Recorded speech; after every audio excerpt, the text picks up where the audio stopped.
Hola, ¿qué tal? Aquí les traigo otro ejercicio de análisis de circuitos eléctricos. Se nos pide determinar los voltajes VA, VB, VC y VD, es decir, el voltaje en este punto A, el voltaje en este punto B, el voltaje en este punto C y el voltaje en este punto D. Vemos que tenemos el siguiente circuito en serie, por lo tanto, como está en serie, el voltaje total de la fuente, que en este caso es 20 voltios, ese voltaje se va a repartir entre estas tres resistencias.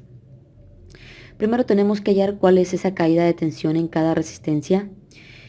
Es decir, por el circuito va a salir una corriente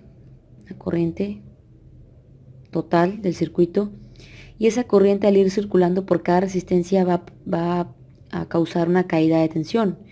Esa fuerza con la cual iban empujándose los electrones va a caer en cada vez que se encuentre a una resistencia. Vamos a aplicar la fórmula de divisor de voltaje o divisor de tensión, la cual consiste, si queremos hallar el voltaje en esta resistencia, tenemos que multiplicar el valor de la fuente por el valor de esa resistencia entre la suma de toda la resistencia del circuito, es entre la suma de la resistencia total. Entonces queda que V1 es igual a 20 voltios, que es el valor de la fuente, por el valor de esa resistencia, que es 2 kilo ohms, es decir, 2000 ohms, entre la suma de todas las resistencias. Y eso nos da 4 voltios. Quiere decir que el voltaje en esta resistencia es de 4 voltios. V2 pues se obtiene multiplicando 3 kilo ohms, que es el valor de esa resistencia, por el valor de la fuente, que es 20 voltios, y entre el valor de la resistencia, entre la resistencia total, que es 10 kilo ohms.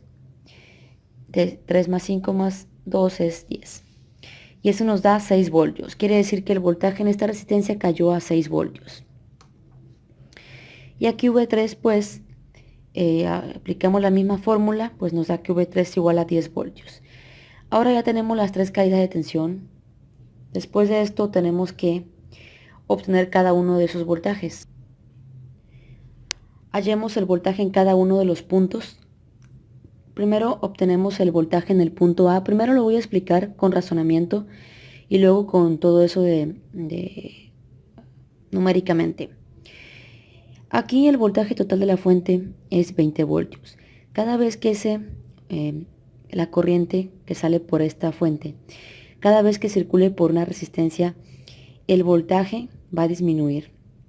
Como el ejemplo que he dado en dos de los ejercicios anteriores de la arena, que si nosotros aventamos con fuerza una pelota por un piso liso, esta pelota va a ir a una velocidad, a cierta velocidad, pero en el momento en que esa pelota se encuentre con una dificultad para avanzar, como un camino de arena, esa pelota va a perder velocidad.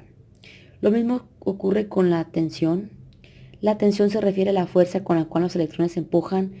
La corriente va con cierta fuerza. En el momento en que se encuentre una resistencia, es como si se encontrara la pelota con arena. Entonces va a disminuir esa velocidad. En este caso va a disminuir la fuerza con la cual los electrones son empujados, la presión. Y entonces en el momento en el que esa corriente circule por esta resistencia, la tensión se va a perder 4 voltios. Pero vemos que antes de que en el punto A aún no ha habido ninguna resistencia. Quiere decir que al circular la corriente por este cable lleva 20 voltios, por lo tanto en este punto A también son 20 voltios. Después de que pase por esta otra resistencia va a caer a 4 voltios, por lo tanto ya en esta parte del circuito la corriente va a circular con 4 voltios menos, es decir, va a circular con 16 voltios. Por lo tanto, en el punto B va a haber 16 voltios. Después de pasar la corriente por esta resistencia va a caer 6 voltios. Entonces, si aquí estaba 16, pues en este punto C va a tener 6 voltios menos, es decir, va a tener 10 voltios. En este punto C va a haber 10 voltios. Y después de pasar por esta resistencia va a caer 10 voltios, por lo tanto 10 menos 10 es 0. En este punto D el voltaje va a ser 0. Ahora lo hacemos numéricamente. Pues, como habíamos visto, cuando esté de más a menos le vamos a poner un valor positivo y cuando esté de menos a más le vamos a poner un valor negativo. Entonces, aquí vemos que VA, pues ponemos más menos, pues es positivo 4 voltios.